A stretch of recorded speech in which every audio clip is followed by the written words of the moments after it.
नफरत और दिल में सिस्टम के प्रति गुस्सा लिए हत्यारे ने दिल्ली में अजीबोगरीब वारदात को अंजाम दिया था। ऐसा सनकी हत्यारा जो लोगों की हत्या करके उसकी लाश को तिहाड़ जेल के बाहर छोड़ जाता था। इसके बाद पुलिस को चुनौती देता कि पकड़ सको तो पकड़ लो। पुलिस के लिए ये केस एक चुनौती बन गया था। उसको पकड़ने के लिए पुलिस लाख कोशिश करती, लेकिन हर कोशिश नाकाम हो जाती। ये है दिल्ली के सबसे सनकी किलर की कहानी। सीरीज का नाम है Indian predator the butcher of Delhi और आज हम इसी सीरीज को एक्सप्लेन करने वाले हैं। तो वीडियो अगर अच्छा लगे तो वीडियो को लाइक जरूर कीजिएगा और चैनल को भी जरूर सब्सक्राइब कीजिएगा ताकि आपको इसी तरह के लेटेस्ट और फ्रेश कंटेंट देखने को मिले। तो सीरीज के फर्स्ट एपिसोड की स्टार्टिंग में हम देखते हैं सुंदर सिंह को, जो कि इस केस के इन्वेस्टिगेशन ऑफिसर हैं। वो हमें बताते हैं कि 20 अक्टूबर 2006 में हरिनगर पुलिस स्टेशन में बालकिशन नाम के कांस्टेबल को 7:05 पर एक कॉल आया और वो बालकिशन से कहता है कि तिहाड़ जेल के 3 नंबर गेट पर उसने एक लाश छोड़कर गया है। और जब वो चेक करने के लिए जाते हैं तो सचमुच वहाँ पर एक टोकरी में लाश थी और वो पूरी तरह से बंधी हुई थी। उसे बहुत ही बेरहमी से बांधा गया था। सुंदर सिंह हमें बताते हैं कि जिस आदमी की लाश मिली थी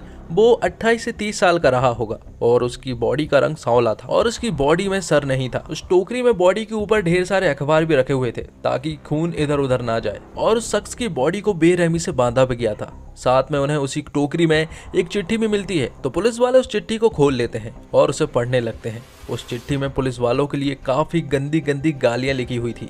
साथ में पुलिस वालों के लिए एक चेतावनी थी कि अगर उसे पकड़ सको तो पकड़ लो, क्योंकि उसे किसी का भी डर नहीं है। आगे अमित कुमार झा, जो कि एक पत्रकार होते हैं, वो हमें बताते हैं कि जो चिट्ठी उस बॉडी के पास मिली थी उस चिट्ठी को किसी ने लीक कर दिया, जिसके कारण अखबार में चिट्ठी वाली बातें छप जाती है। तो 20 अक्टूबर 2006 में तिहाड़ जेल के गेट नंबर 3 पर बॉडी मिली 7:05 पर, जिसके बाद 8:45 पर फिर से कांस्टेबल बालकिशन के पास उसी का कॉल आता है। और जब बालकिशन के पास उसका कॉल आता है तो वो अपना फोन सुंदर सिंह को दे देता है। जिसके बाद जब सुंदर सिंह उस किलर से बात करते हैं तो वो किलर उन्हें चैलेंज करने लगता है कि ऐसे तोहफे उनके पास आते रहेंगे। जिसके बाद अमित कुमार झा हमें बताते हैं कि अखबार में उसने लेटर जबरदस्ती लीक करवाया क्योंकि वो इस केस को बड़ा बनाना चाहता था, क्योंकि इस बॉडी की आइडेंटिफाई नहीं हुई थी। और दिल्ली में ऐसे 30 से 40 केस हर साल आते हैं कि बॉडी की आइडेंटिफाई नहीं हो पाती है, जिसके कारण केस बंद हो जाते हैं। लेकिन किलर ये चाहता था कि ये केस बंद ना हो, इसलिए उसने ये लेटर लीक करवाया। आगे पुलिस इन्वेस्टिगेशन शुरू करते हैं।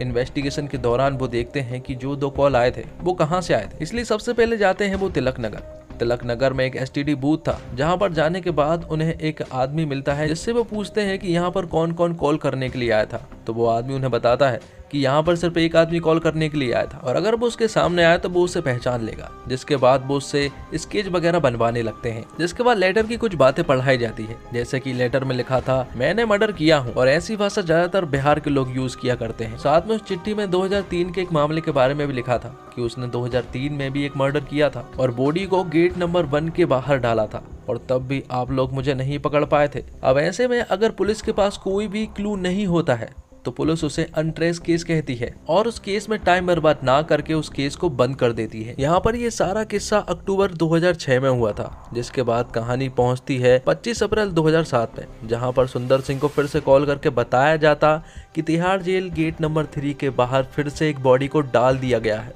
और जब सुंदर सिंह ने उस बॉडी को चेक किया तो वो हैरान थे, क्योंकि वो बॉडी फर्स्ट बॉडी के बिल्कुल सेम जगह पर थी, 1 इंच भी इधर उधर नहीं था और उस बॉडी को उसी तरह बांधा गया था जैसे कि पहली बॉडी को बांधा गया। और जिस भी आदमी को मारा गया था उस आदमी को मारा गया पैटर्न एकदम सेम था। उसके सारे पार्ट कटे हुए थे और उस बॉडी में सर भी नहीं था।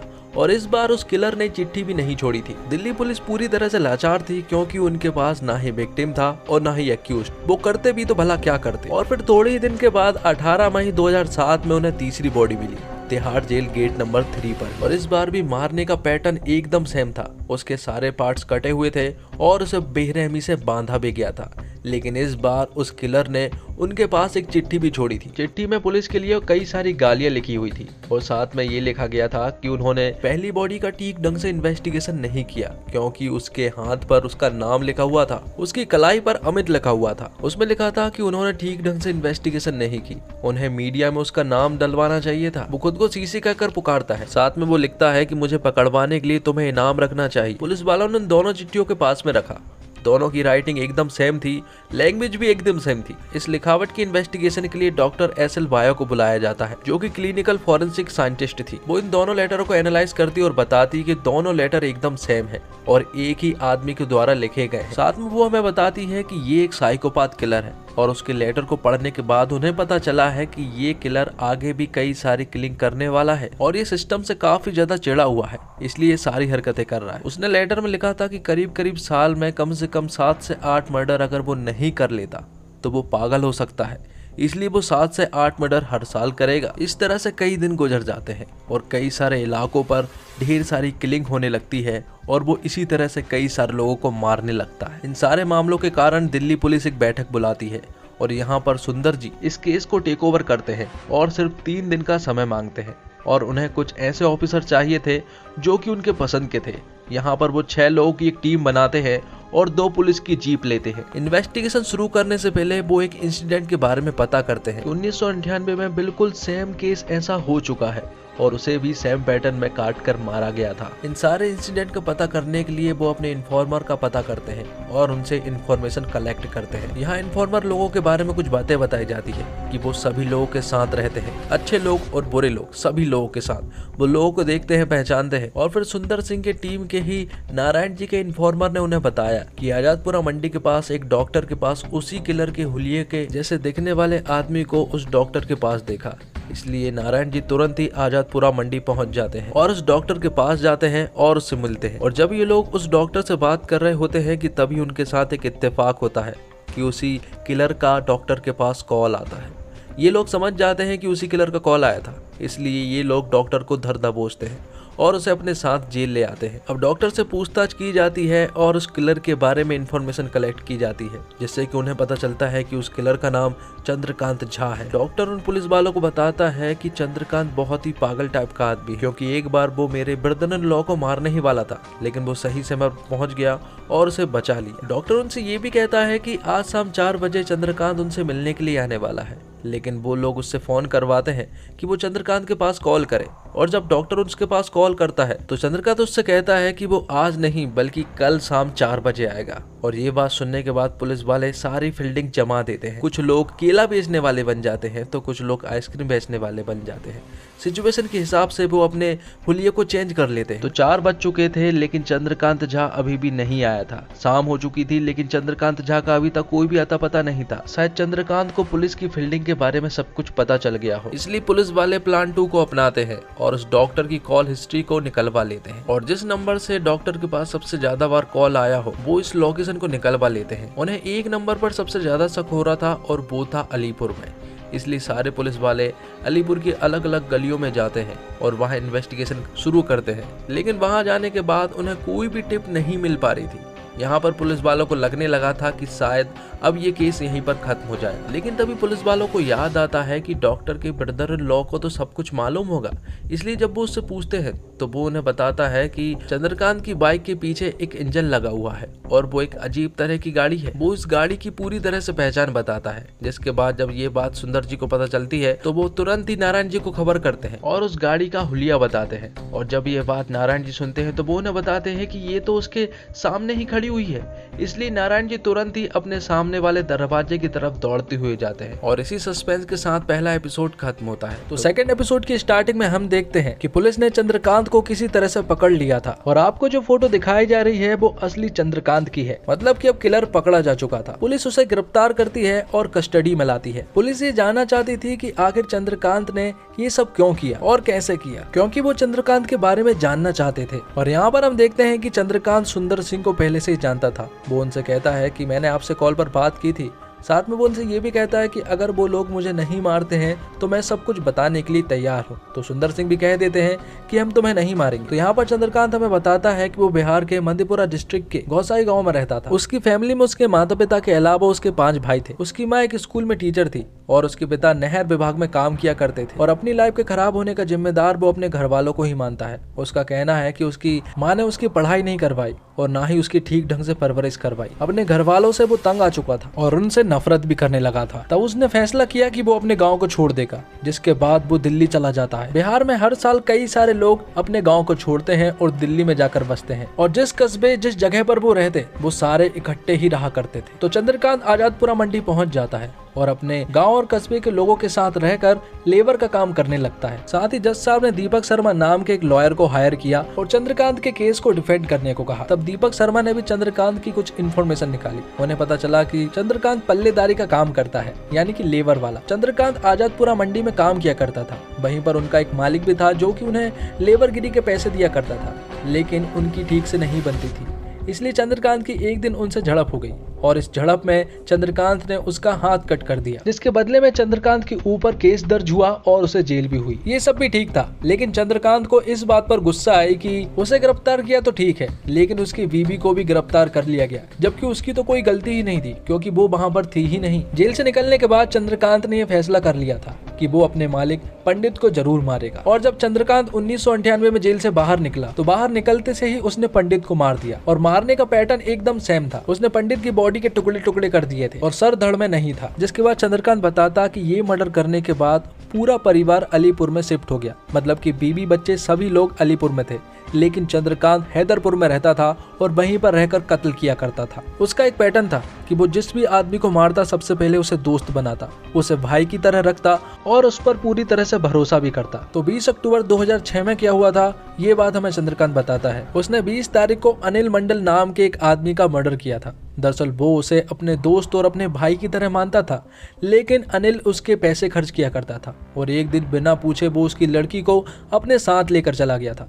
ये बात कहीं ना कहीं चंद्रकांत को बिल्कुल भी पसंद नहीं आई थी, इसलिए उसने उसे मार दिया और उसके टुकड़े कर दिए। उन टुकड़े को वो एक बोरे में पैक करता और एक टोकरी में भरकर उन्हें तिहाड़ जेल के पास ले जाता। वो यहाँ पर खुद की बाइक से नहीं जाता, बल्कि बस और ऑटो से सफर कर तिहाड़ जेल के गेट नंबर 3 तक पहुँचता और उस टोकरी को वहीं पर रख देता। इस टोकरी के रखने के बाद वो फोन बूथ पर जाता है और पुलिस वालों को इस लाश के बारे में खबर करता और साथ में उन्हें चैलेंज भी करता है कि अगर पकड़ सको तो पकड़ लो। चंद्रकांत ने पूरी बॉडी को उस टोकरी में छोड़ दिया था सिवाय सर के। वो सर को यमुना नदी में फेंकता है, जिसके बाद चंद्रकांत सेकंड मर्डर के बारे में बताता है। उपेंद्र दरअसल एक ऐसा आदमी था जो कि नौकरी से निकाला गया, तो चंद्रकांत ने उसकी हेल्प की, उसे खाना वगैरह खिलाता था और उसकी पूरी तरह से हेल्प किया करता था। लेकिन उपेंद्र के चाल चलन बिल्कुल भी ठीक नहीं थे। चंद्रकांत से वो झगड़ा भी किया करता था। चंद्रकांत का एक उसूल था कि वो बिगड़े हुए लोगों को समझाता था। वो उनसे कहता था कि या तो तू सुधर जा या फिर तू फाइल से गया।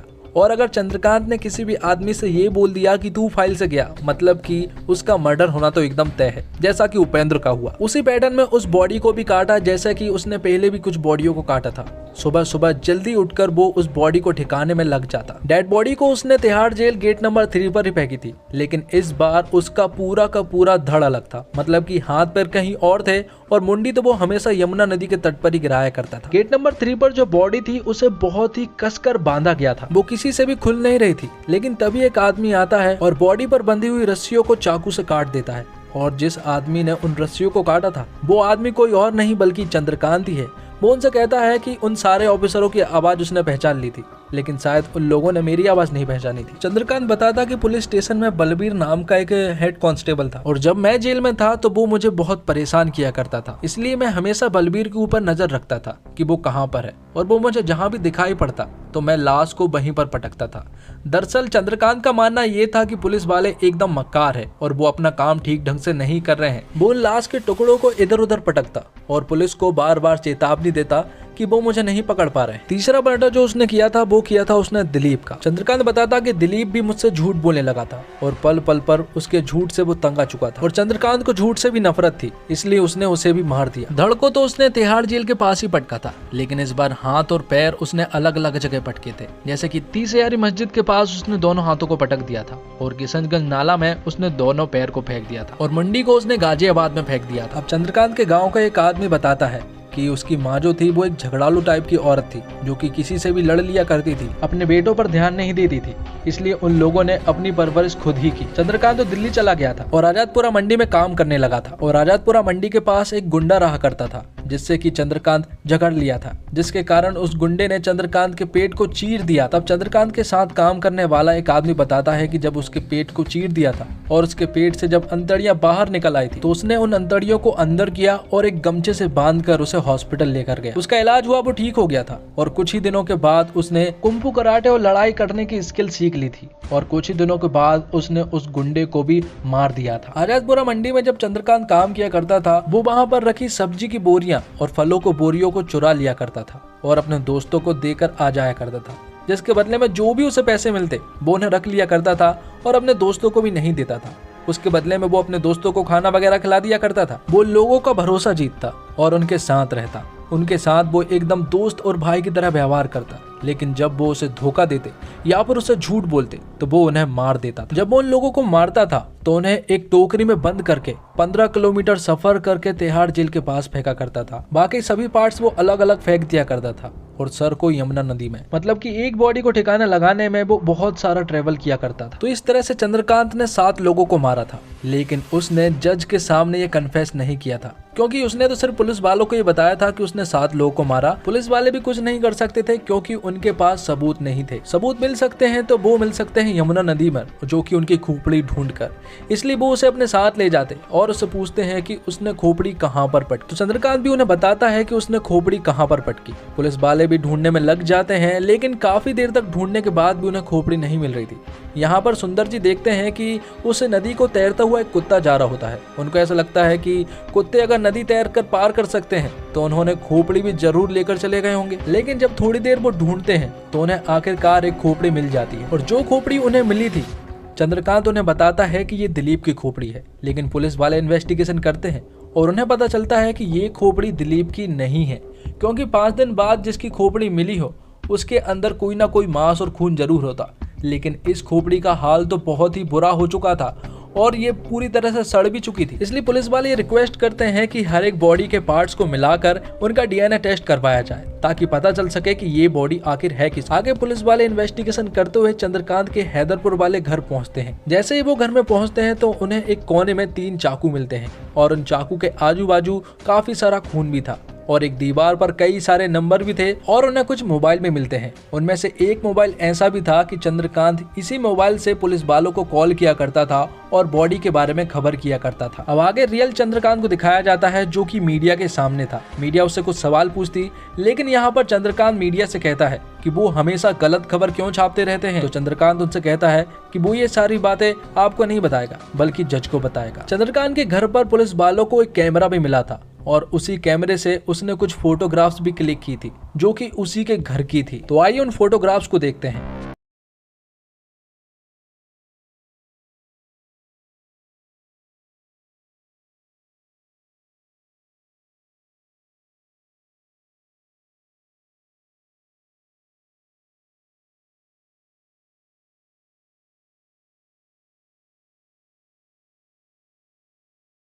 तो 3rd एपिसोड की स्टार्टिंग में हमें बताया जाता है कि चंद्रकांत सिर्फ दिल्ली के लोगों को नहीं मारता था, बल्कि वो अपने लोगों को भी मार दिया करता था। आगे हमें बताया जाता कि उसी के गांव का एक कपूरी दास नाम का एक आदमी था, जिससे कि जमीन के विवाद के कारण उससे झगड़ा हो गया था और चंद्रकांत ने उसे धमकी भी दे दी थी कि वो उसे नहीं छोड़ेगा। और फिर एक दिन जब कपूरी दास मार्केट से लौट रहा था तो चंद्रकांत ने उसे बीच में ही रोक लिया और उसे गोली मार दी। मतलब कि चंद्रकांत पहले से ही ऐसा था। चंद्रकांत के कुछ दोस्त भी थे जो कि उसके साथ रहा करते थे, क्योंकि चंद्रकांत उनकी हेल्प किया करता था, इसलिए उन्हें भी उनके साथ रहना पड़ता था। लेकिन आगे चलकर उन्होंने पता चला कि चंद्रकांत तो उन्हें भी मारना चाहता है, इसलिए बाद में उन्होंने दूरियां बना ली। आगे आजादपुरा मंडी में संजय नाम का एक उसी का दोस्त उसके साथ काम किया करता था। वो हमें बताता है कि हम लोगों ने साथ में मिलकर 3 साल काम किए हैं। उन्होंने काफी उल्टे सीधे काम किए थे। वो बताता कि रात के दौरान हम लोग टीवी को तोड़कर चुराया करते थे, जिसमें कि मैं था, चंद्रकांत था और एक चंदन कुमार मिश्रा था। ये तीनों मिलकर काम किया करते थे और ऐसे ही चोरियां वगैरह करते थे। कुछ दिन बाद चंद्रकांत ने चंदन कुमार मिश्रा को मार दिया और फिर आगे चलकर संजय ने चंद्रकांत से कह दिया कि अब वो ये काम नहीं करेगा, वो अपना कुछ काम करना चाहता है, जिसके कारण संजय को भी उसने मारने की कोशिश की, लेकिन किसी तरह से संजय वहां से भाग निकला और अपनी जान बचा ली। आगे विदु यादव नाम के एक आदमी को दिखाया जाता है, जो कि उसी के गांव का था। चंद्रकांत ने उनसे कहा कि मंगोलपुरी में उसने एक कमरा लिया है, लेकिन मकान मालिक उसे दूसरे कमरे में शिफ्ट करना चाहता है, इसलिए कमरे का सामान मुझे दूसरे कमरे में रखना है। ये बोलकर उसने विदु की मदद ली और उसे अपने साथ मंगोलपुरी वाले कमरे में ले गया। और जैसे ही विदु कमरे में पहुंचा तो उसने देखा कि 3 लोगों को चंद्रकांत ने बांध कर रखा है, जिनमें से एक का मुंह तो चंद्रकांत ने सिल रखा था। साथ ही विदु ने अपने गांव के एक आदमी को भी पहचान लिया था और 2 लोग भी थे जो कि चंद्रकांत के साथ के ही थे। यहाँ पर चंद्रकांत ने विदु को साफ कह दिया कि चुप रहे, वरना वो तेरा भी यही हाल करेगा। फिर चंद्रकांत ने उन चारों को पास में बिठाल कर उनकी तस्वीरें लेने लगा। यहाँ पर विदु ने उससे कहा कि उसे भूख लगी है, इसलिए जब चंद्रकांत कुछ खाना लेने के लिए जैसे ही बाहर गया तो विधु ने उन तीनों की रस्सियों को खोलकर उन्हें आजाद कर दिया। वो तीनों वहां से भाग निकले और जाते जाते उनमें से एक आदमी ने उसका कैमरा भी उठा ले गया। और फिर आगे हमें बताया जाता कि जिन 3 लोगों को चंद्रकांत ने बांध कर रखा था, आगे जाकर उन तीनों का उसने मर्डर भी कर दिया था। यहाँ पर एक अशोक शाह नाम के एक आदमी को भी दिखाया जाता है जो कि मुरली शाह का भाई था, जिसे कि चंद्रकांत ने मार दिया था। अशोक बताता कि मुरली जब चंद्रकांत के घर से भागा था तो मुरली ने ही उसके कमरे से कैमरे को लेकर आ गया था और इसी कारण ये तस्वीरें आज सबके सामने हैं। अब 2013 में चंद्रकांत के ऊपर 3 केस लगे हैं, जिनमें से अनिल मंडल जिसका मर्डर उसने अक्टूबर 2006 में किया था, दूसरा उपेंद्र जिसका मर्डर उसने अप्रैल 2007 में और दिलीप जिसका मई 2007 में किया था। इन केस के चलते उसे फांसी की सजा सुनाई गई, लेकिन आगे कोर्ट ने इसे फांसी की सजा से उम्र कैद में बदल दिया था। चंद्रकांत ने यहाँ पर कोर्ट में मांग भी की थी कि उसे फांसी की सजा सुनाई जाए, लेकिन कोर्ट ने उसे आजीवन कारावास की सजा दे दी। अनिल मंडल के केस के दौरान ये सब कुछ हुआ था, जिसके बाद हमें डिफेंस लॉयर हमें बताते हैं कि जो 2 केस बचे थे उनके लिए वो खुद स्टडी करना चाहता था, इसलिए जेल में वो उसे पुस्तक वगैरह मंगवाया करता था और पढ़ा करता था, क्योंकि वो खुद ही इन केस की स्टडी करके अपने केस को बनाना चाहता था। इसलिए जेल में वो काफी दिनों तक इन केस को बनाता रहा। और हैरानी की बात यह थी कि जब वो जेल में रहा तो ना तो उसने किसी से झगड़ा किया और ना ही किसी से उल जलूल बातें की। वो जब भी जेल में रहा वो बिल्कुल ठीक तरह से जेल में रहा। आगे भारती मंडल नाम की एक औरत को दिखाया जाता है जो कि अनिल मंडल की वाइफ थी, और अनिल मंडल वही आदमी है जिसका अक्टूबर 2006 में चंद्रकांत ने मर्डर किया था। भारती बताती है कि वो लोग यहाँ पर मजदूरी का काम किया करते थे। अनिल अक्सर बाहर रहकर काम किया करता था और बाहर रहकर उसके झगड़े भी होते थे, जिसके कारण वो जेल भी गया था, लेकिन कुछ दिनों के बाद वो छूट जाता था। लेकिन एक दिन जब वो गया तो वो अब तक नहीं लौटा। अनिल का एक बेटा भी था जिसका नाम विजय था। विजय जब छोटा था और उनके परिवार को यही लग रहा था कि अनिल जो है वो जेल में है, तो अब अगर अनिल जेल में है तो उन्हें पैसा कमाना होगा और उसे जेल से छुड़वाना होगा, क्योंकि पैसे के दम पर ही वो उसे जेल से छुड़वा सकते थे। विजय जब छोटा था तो उसने शुरू से ही काम करना शुरू कर दिया था। वो रोज के कम से कम 5 से 10 रुपए कमाता था, इससे आगे वो कभी नहीं बढ़ा। जब उन्होंने ढेर सारा कमा लिया तो वो लोग जेल जाते और वहां के पुलिस वालों से अनिल के बारे में पूछते, तो वो पुलिस वाले भी कह देते कि अनिल अंदर ही है, जिसके बदले में वो पुलिस वाले इन दोनों से पैसे मांगते। और जब पैसे मिल जाते तो आखिर में पुलिस वाले इनसे कह देते हैं कि आज वो नहीं मिल पाएगा। और ये सिलसिला कई दिनों तक चला और फिर कुछ दिनों के बाद उन्हें पता चला कि अनिल को तो मार दिया गया है। अनिल की मौत कब हुई थी ये तो उन्हें पता ही नहीं। वो तो इसी इंतजार में बैठे थे कि अनिल जेल से छूटेगा, लेकिन अनिल तो कभी वापस आ ही नहीं सका। आगे हमें बताया जाता कि बिहार से हर साल कई सारे माइग्रेट लोग आते हैं और यहाँ पर काम किया करते हैं। चंद्रकांत और उसके साथ के जितने भी लोग थे वो भी माइग्रेट थे। और फिर सीरीज के लास्ट सीन में हमें बताया जाता जेल के नियमों के कारण चंद्रकांत जहाँ से वो नहीं मिल पाए और ना ही उसके ब्रदर और नेफ्यू ने उनसे बात करने की कोशिश। चंद्रकांत को आजीवन कारावास हो गया और इसी के साथ एपिसोड 3 खत्म होता है। तो दोस्तों उम्मीद करता हूँ आपको वीडियो पसंद आई होगी। वीडियो पसंद आई हो तो वीडियो को लाइक जरूर कीजिएगा और चैनल को भी जरूर सब्सक्राइब कीजिएगा, ताकि आपको इसी तरह के लेटेस्ट और फ्रेश कंटेंट मिलते रहे। धन्यवाद। जय हिंद, जय भारत।